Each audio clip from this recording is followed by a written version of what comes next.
Okay, Assalamualaikum and welcome to the next lecture for ESC 4603 Energy Systems and the Environment. Okay.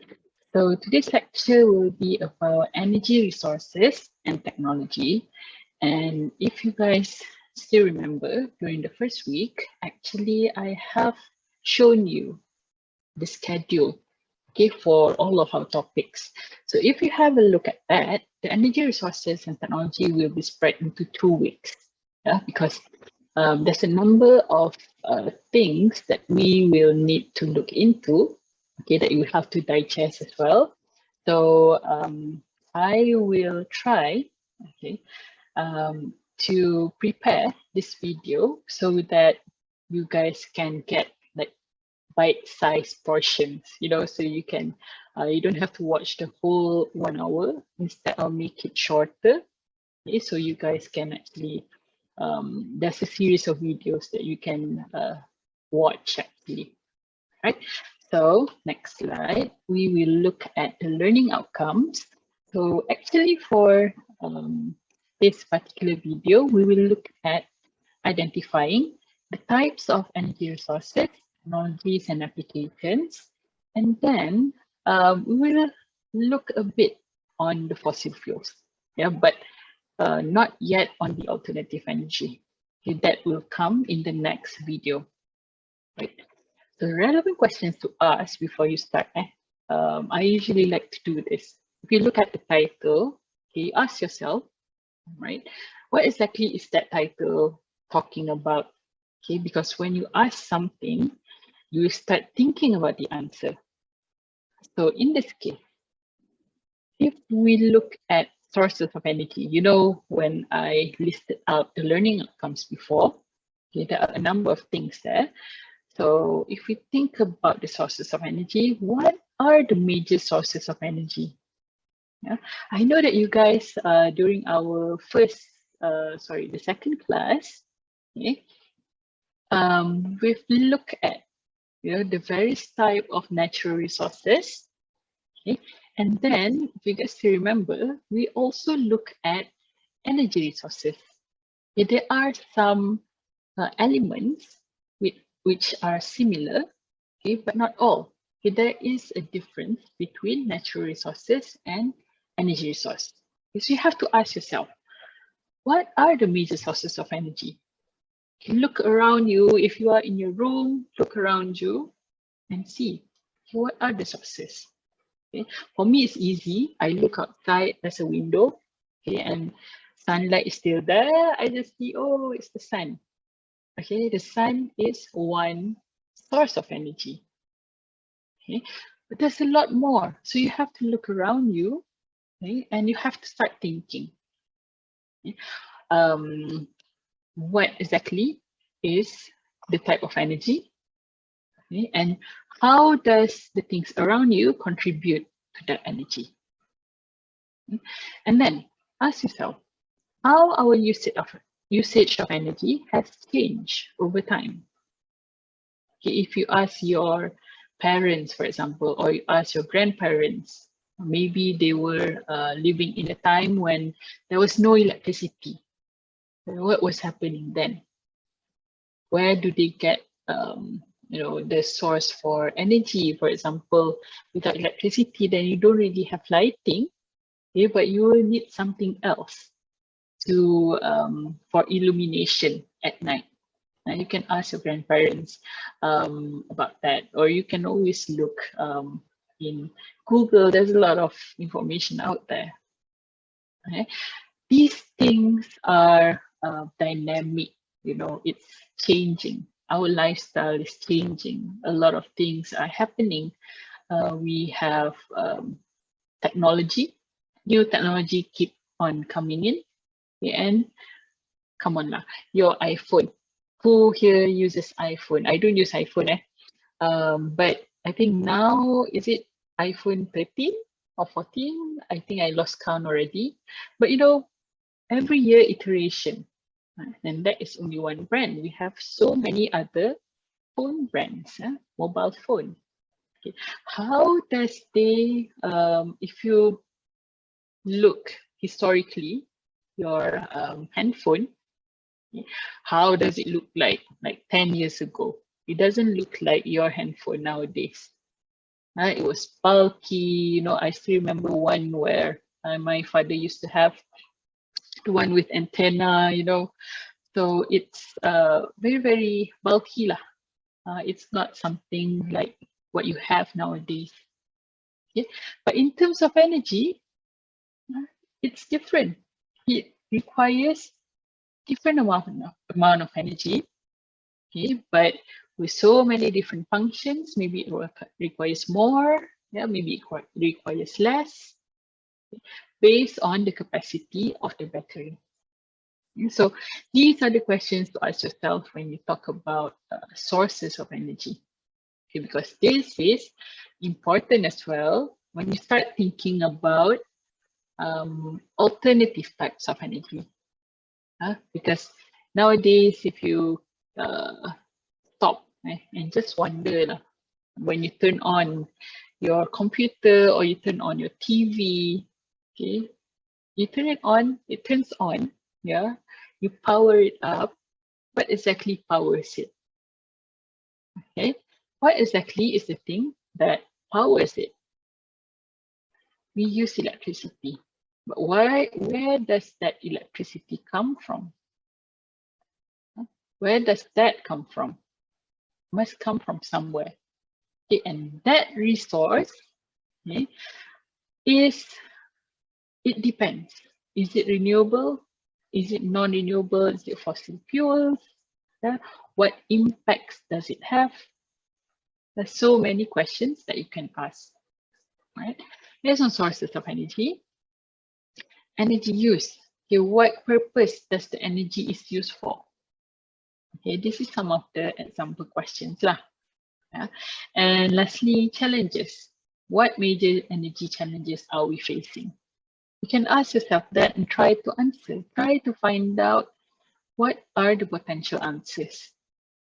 Okay, and of course, by challenges, we mean that there's something wrong with the current energy scenario. What is it? What are we facing exactly? Okay. That will lead your understanding. Yeah, okay, guys. Because for my class, what I want you to do is to think. I don't want you to simply learn just for the sake of it. You pour over your notes and then you just remember. Once that course is done, you just forget about it. Yeah? I hope it's not that way with you guys, because to me personally, always try to link whatever that you learn with your daily life, because like it or not, one day we will look back and say, oh, okay, a light bulb comes up. Oh, I've learned this before. I know what is this about. Okay. Or if you are in a position of management, you have to do, you have to make decisions for the organization. Okay. I hope whatever that you learn, you are best student, Bachelor of Environmental Science and Technology. I hope you guys can think about your role in sustainability. Sustainability is one of the biggest themes or challenge that the modern world is facing, because we don't want our Earth to be destroyed. Yeah, we don't want global warming to continue. We want to stop somewhere. We want to make sure that the next generation will be able to live on this world like we did. Yeah. All right.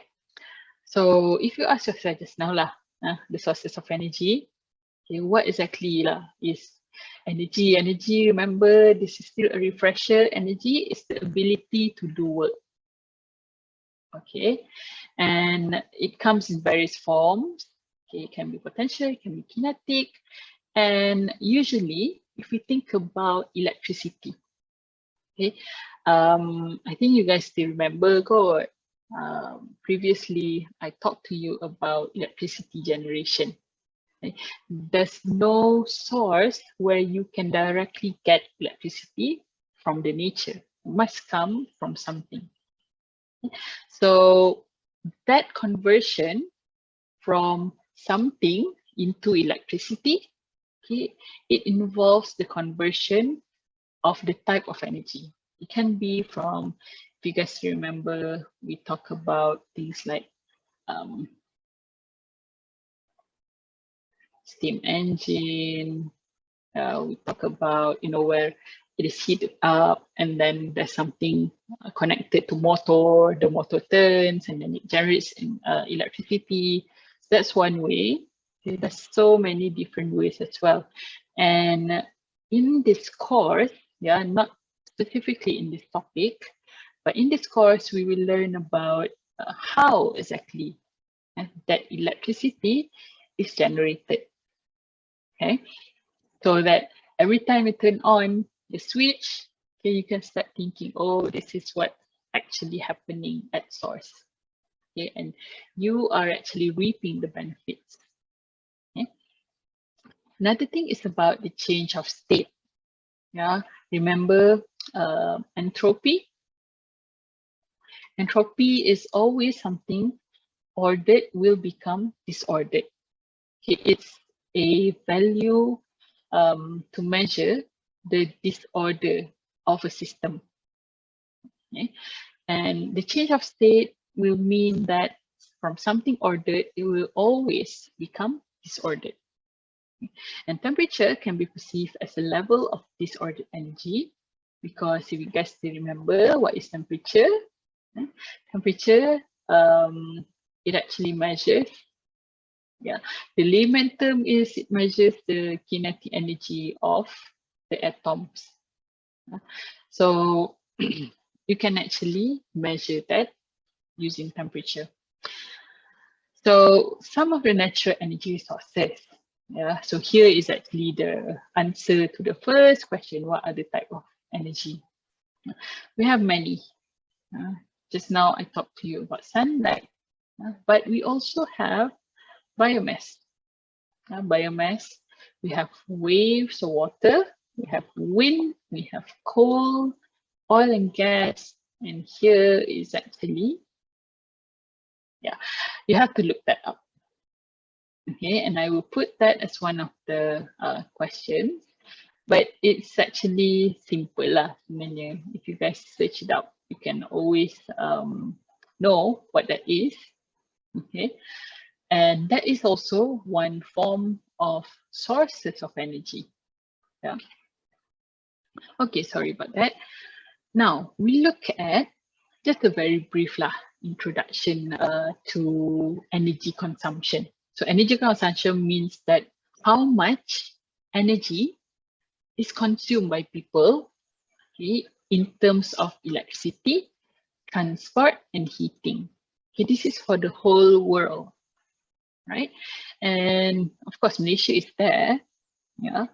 But if we look at very high energy consumers, yeah, this blue color, you can see here is China, okay.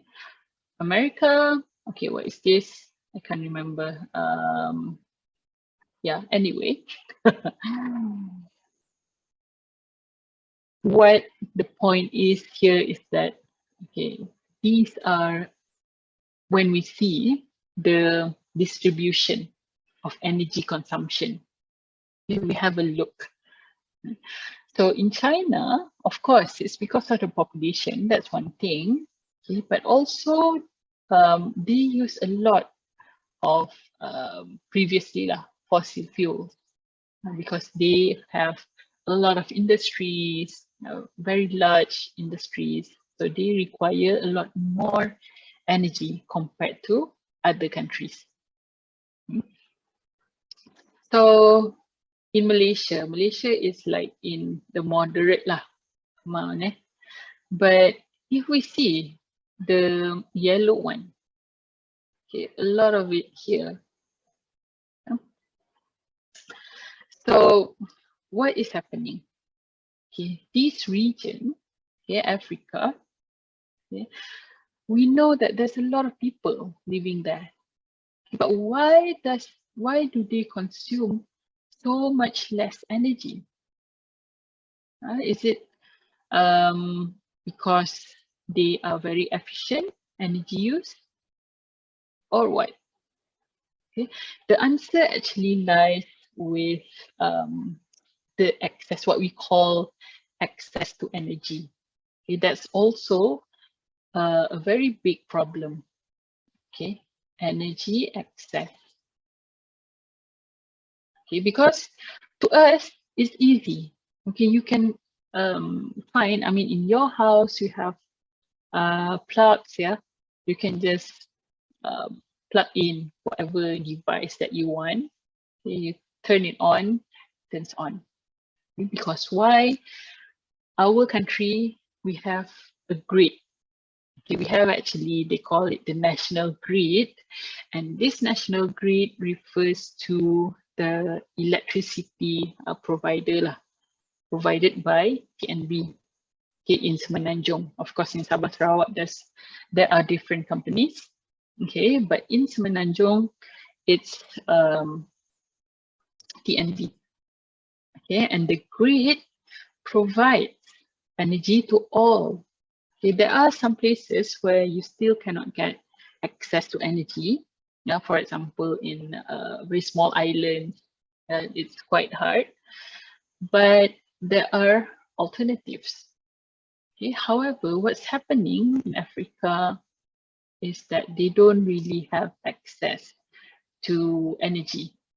They don't have that grid. Yeah?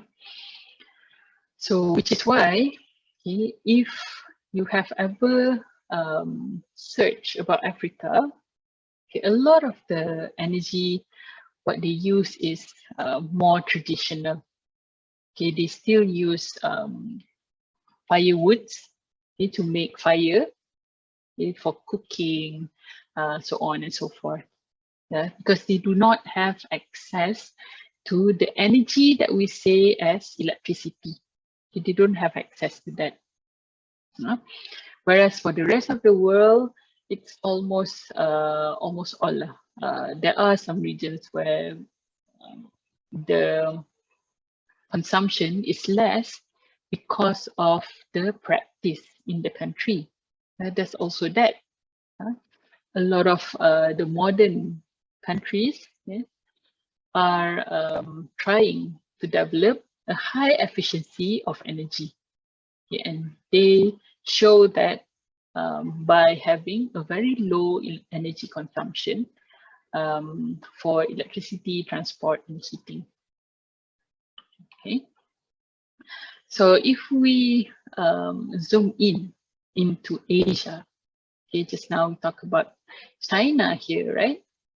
Okay, but we can see basically just a very brief look at it, you can actually link the energy consumption to population. Okay, energy to population.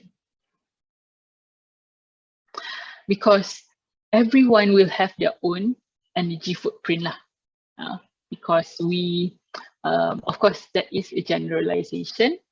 But what I'm trying to say is the more people there are in that country, it's more likely that that whole country, okay, will consume more energy as a whole. Okay, and if we compare that, yeah, to the situation where the world population keeps on increasing, we can actually conclude, right, that the total energy consumption of the whole world is definitely going to increase, okay, in the coming years. So, where do people consume the most energy? So you can actually see here, because this is energy per person. Okay, so now it changes a bit. Okay, because you see previously we highlighted America, the US, and also China as the highest energy consumer. But actually, if we look at where do people consume the most energy, it shows a different story. Okay, for example, here, why is this region consuming a lot of energy, okay, compared to the rest of them? Yeah. So where is here? Yeah. This is the Middle East. Okay, and one thing when we talk about the Middle East, for me lah, I don't know with you guys. Yeah, for me, I always in my mind, right, it comes to mind a desert. Okay, a desert. So it's hot. Yeah, it's very, very hot lah. It's one of the things. And that is what happens here as well. So when it's hot, people would require more energy to cool down. Okay, they will start turning on their air conditioner. So instead of turning it on only on certain times, they have to turn it on the whole day. So those create a situation where electricity will be needed a lot more. Okay, even though if we think about population-wise, okay, is it comparable to China? Okay, maybe China has a lot more people. Okay, but by virtue of being larger, okay, the area, I mean, if you normalize that, okay, actually the people here actually consume lots more energy. Okay, and that is one of the reasons. There are other reasons, maybe, yeah, but that the temperature thing is one of the biggest reasons. Okay. So when we talk about energy, okay, and primary energy specifically, okay, if you guys, we do have the distinction between primary and secondary energy actually. You can look it up in the previous 2 lectures, if I'm not mistaken, when we talk about different types of energy. Okay, but when we say primary energy, okay, it is actually the ones that correlates with natural resources lah. Okay, where you don't have to transform it to another form. So in this case, the world still relies on this, yeah, because these are the highest one. Okay, even if you add in all 3 of these and you compare it with the renewables, yeah. So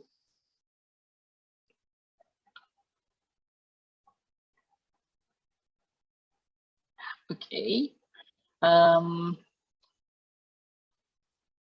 now without that, if we just compare that, okay, you will need so the key takeaway from here, okay, is that the world still relies on fossil fuel. Yeah, the world still relies on fossil fuels, even though we keep on talking about alternative energy, renewable energy, okay, and although we can see that the trend is increasing, yeah, but the 3 topmost are still fossil fuels. Yeah, and that is why we have to consider increasing this more actually. Okay, the renewables we have to improve, okay, the utilization of renewable energy compared to fossil fuels, right? And so I will just leave this here for you guys to refer, but this is about fossil fuel consumption, okay? Because previously it's considering all energy source, but this one is specifically for fossil fuels. Okay, so while we're on the topic of fossil fuels, okay, I would like to bring your attention to the Hubbard peak theory. Okay, the Hubbard peak theory, it's named after this person, this American geophysicist, Marion King Hubbard. Okay, and he predicted that he actually came up with the concept, the peak oil concept, okay, where it's saying that resources, it's finite. It's finite in nature. When we say finite, it means that it will come a time when you will, it will be depleted. Okay, from 100%, it goes down to 0. There's no more. Okay, so what he's saying is that the longevity of a resource depends on the rate of discovery and depletion. Okay, and that makes sense. If you use something a lot, it will finish up sooner. Okay, and at the same time, if the discovery here means if there are a lot more outlets. Now, for example, your wallet, you have limited amount of money. Okay, and if you compare this month and last month, for example, this month you are thinking about, oh, it's going, you're going to go, you have Raya, Eid. Okay, so you will need to spend more. Okay, because you need to prepare for Hari Raya. So that is on the depletion because you are spending money. Whereas in terms of discovery, imagine you have one wallet, okay, but at the same time, okay, the money that you have, you also have e-wallet. Okay, you also have something that you link with your Touch and Go, for example, and you have others. Okay, you have a lot of outlet where your money can get out. It can get away from you. And that means the rate, how long that money lasts, it will depend on that, how much you spend, and also how many discovery or how many outlets that that resource have. Okay.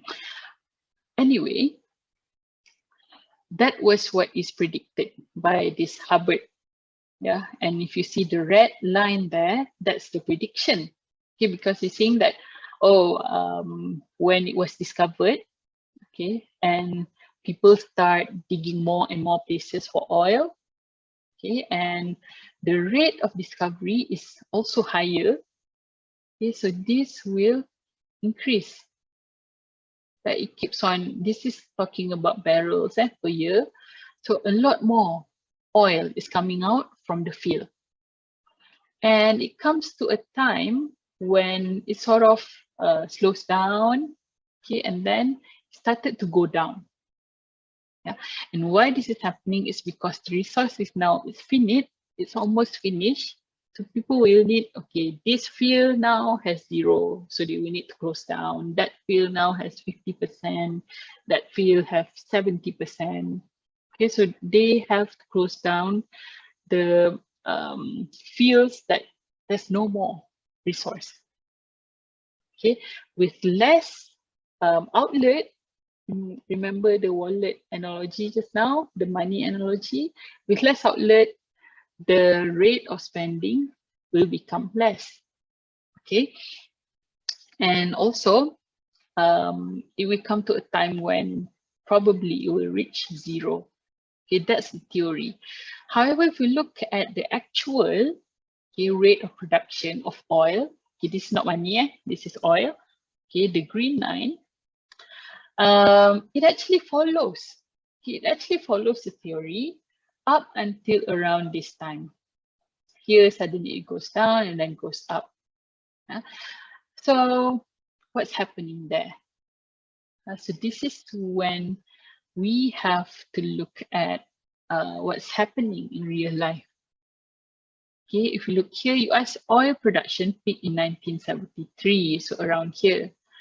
Okay, and then of course it started from 0, rises to a peak that can never be surpassed And then it was actually estimated around 2004 to 2008. Okay, and after that, they were saying that it will definitely go down and no more oil lah.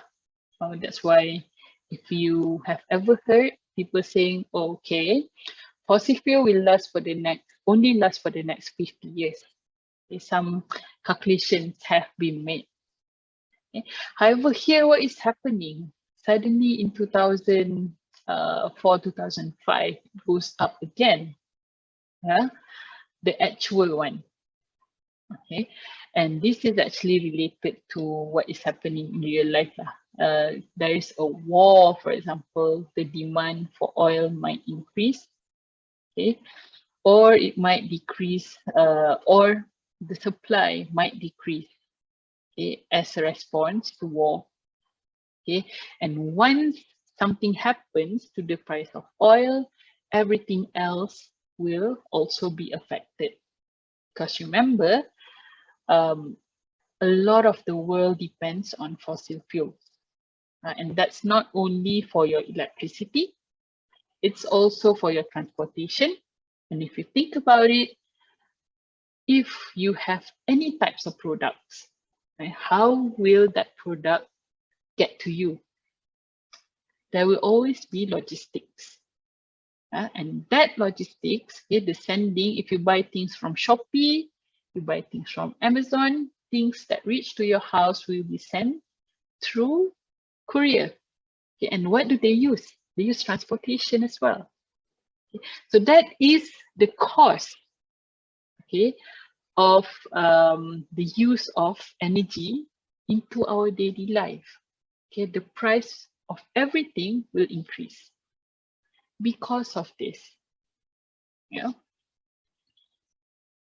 So if we look at energy consumption by sector, okay, this is by sector because we have a lot of industrial sectors actually. Okay, and for example, we have industry, we have transportation, residential, we have commercial, and a lot more. Yeah? And although the trend is almost similar, okay, if we look at a long time ago compared to now, okay, things are increasing, okay? But industry is always on top. Okay, they require a lot more energy compared to the others. But if you see, the second one is transportation. Yeah, so transportation is also a sector that requires a lot of energy. Right? So I don't know if you guys have, if you guys know, nowadays, not only in Malaysia, okay, but especially in developed countries, they are going for electric cars. They're going for hybrid. Hybrid has been here for a long time, okay? But fully electric cars. Those are the things that people are looking at to reduce our dependency to fossil fuels. Okay, we don't want to depend too much on fossil fuels anymore because not only the supply is decreasing, but you also have to think about what is the impact of fossil fuel to the environment. Okay, you guys are environmental students. You have to know this. You have to know what is the impact of something. With fossil fuels, okay, when you burn, basically in your engine, okay, I think we've covered it last week. When you burn the fuel inside your engine, okay, to move the engine to give that to give off that power, okay, to move the car, yeah, what is released? What is released? Because something is being burned, it is being combusted.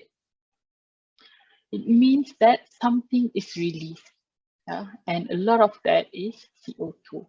And we know the link of CO2 to the environment, global warming, greenhouse gases, so on and so forth. Okay. So there's a lot of information actually in this slide. Yeah, so you guys can always go back and study.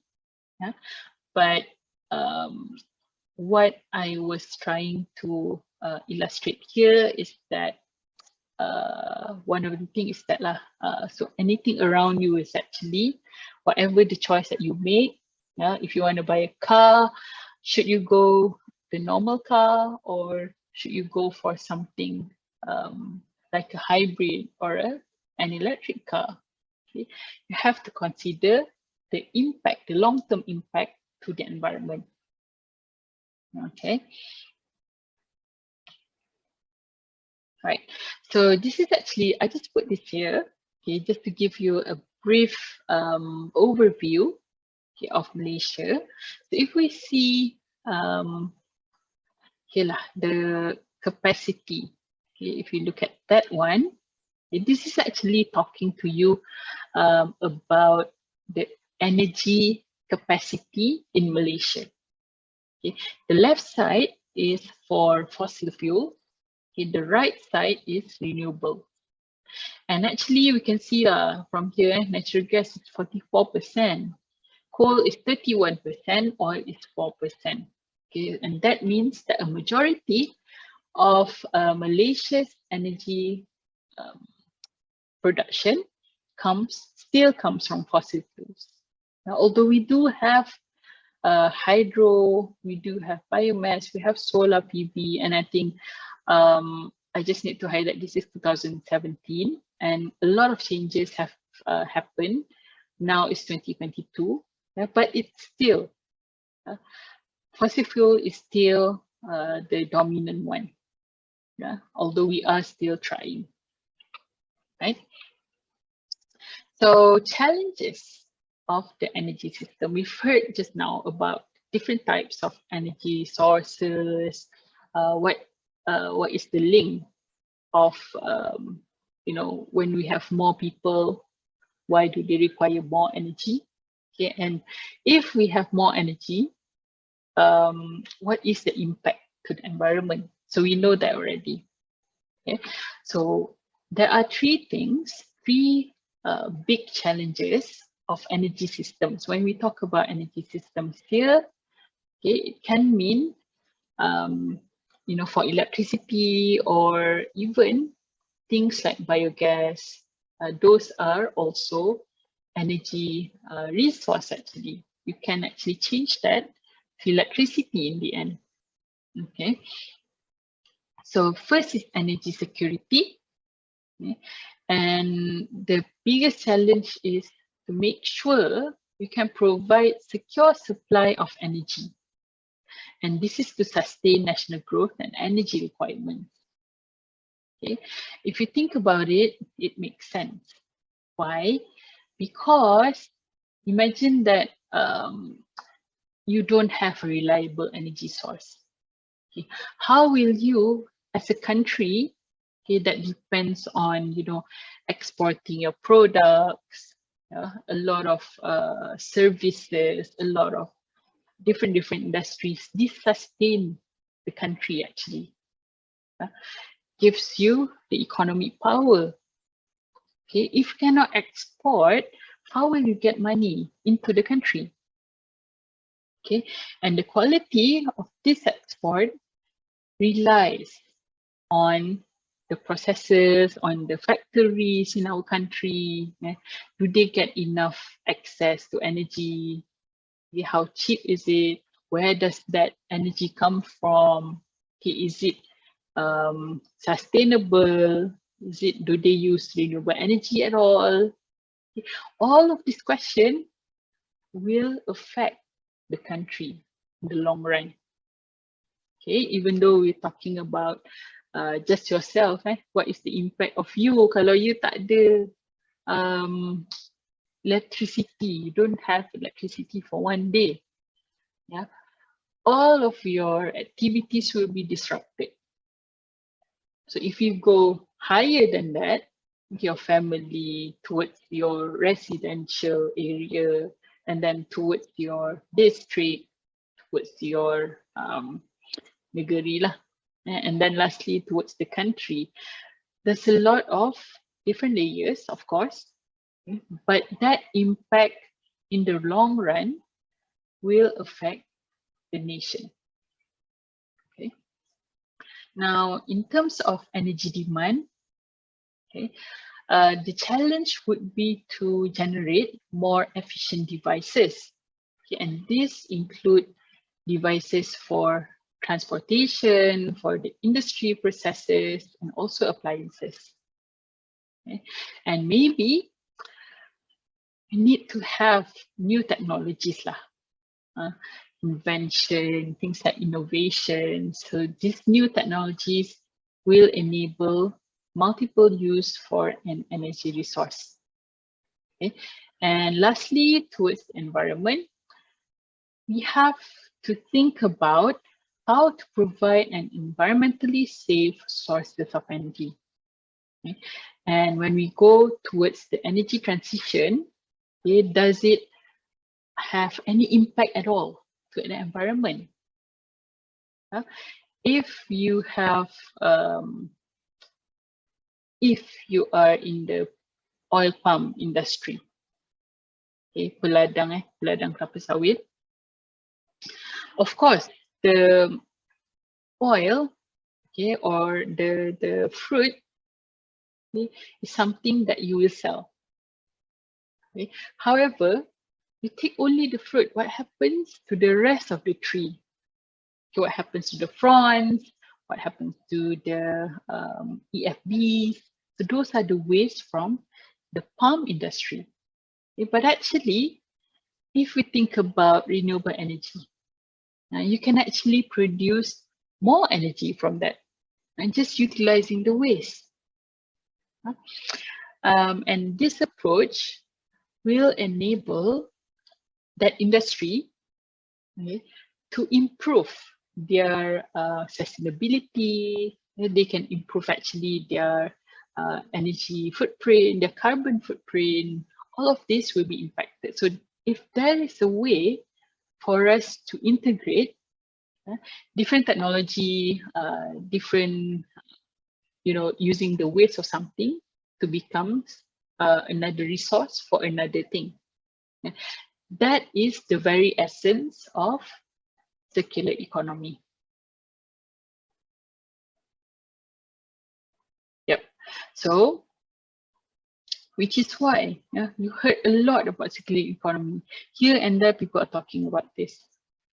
Because why? At the end of the day, okay, at the end of the day, the aim is we need to make sure that we reduce carbon. Okay.